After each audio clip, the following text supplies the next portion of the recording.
Do you remember the first time that you heard Finger Eleven's music or heard of the band? You mentioned Tip a few times. Yeah. It's probably around that time.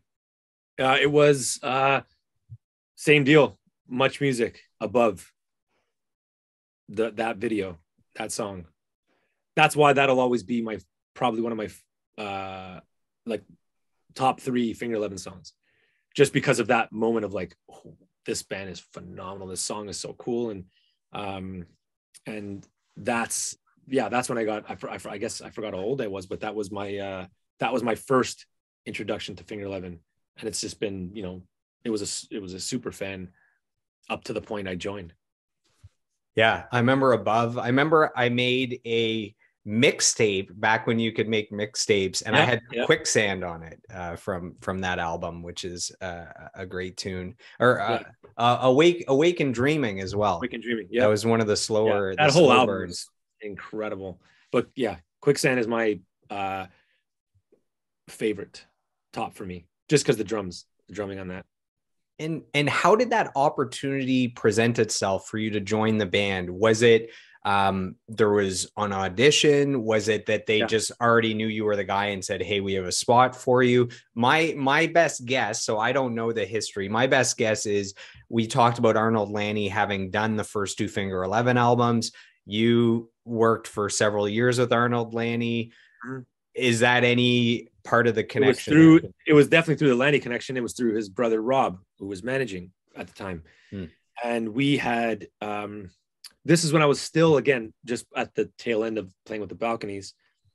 Um we Coalition had like a hockey league that we'd play every Wednesday night or Thursday night. And we're in the parking lot after the game, and Rob was like, "Hey, do you want to?" I think it was like, how did he word it? Do you want to play with Finger 11? And I thought at first he meant open for, like, because I was with the balconies. Do you want to play with Finger 11? Like, oh man, I'd love to open for Finger 11. Like, well, obviously one of my favorite bands. He's like, no. Do you want to play with them? I was like, oh, what's going on? Like, with Rich, whatever. And he's like, yeah, there's, obviously stuff going on, and Rich is not in the band anymore. So they've been having auditions for drums. I'm like, oh, you gotta, set me up with that. So he said, okay. He's like, maybe next week. And I think it was like a Wednesday. I was like, Rob, I can do like tomorrow. I can do Friday. Like, I know these songs anyway. It doesn't really matter. So I think we did in a couple of days. He gave me a list. It was 8 songs. And they obviously front loaded it with the most technical songs first. It was Quicksand and Good Times right away.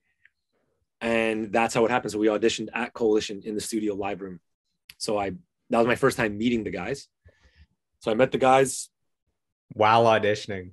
Yep. Shook their hands, went behind the kit, saw the set list. And I remember not even rehearsing them, because I'd rehearsed those songs for 10 years, because I'd play those songs in bands, like with buddies. We jam those songs all the time. Quicksand, Good Time, Above, First Time, like all these songs I've already been playing for years. So that was like no different than playing with my buddies, but playing with them. And I was obviously super excited. I remember not even being nervous. I was saying we'll have to get Bruce Nickel a shirt for Christmas that says "on the fridge." On the For fridge, yeah. you, we'll have to get one that says #blessed, because who else gets to work with their favorite producer of all time and then gets to become a member of their favorite band? I mean, Yeah. Steve, Yeah. living the dream, man. What? Yeah. How can one man be so blessed? I mean, that's amazing. Honestly, I'm very, very, very lucky in that sense, man. And to meet and be mentored by the guy that was part of those first couple albums, my favorite albums, and then to have a great relationship with the guy who's managed them for 20 years, and then be in the band. So it started off as like me being in the band, and being like, I'm in Finger 11. I'm in one of my favorite bands. You kind of forget it, because they're like some of the best dudes I've ever met, not just in the industry, just in general. Like they've treated me like family, like a good friend since day one. Like since that first show, it's been like I'm in the group chat with the band, and that's it. And that was like the band moving forward. And they've always treated me like a member from like show one. So I got to get up to those guys, like huge hand for those guys. So that's, I guess, living the dream. I it's funny. I worked at Metalworks for 7 years, the recording Yeah. studio in Yeah. Mississauga, and there's a lot of employees, but there was someone there that just never looked happy. And every day when I'd be like, "Oh, hey man, how's it going?" He'd be like, "Living the dream," like super monotone. Yeah. So Yeah. Oh, that's that's, yeah, a lot of my people.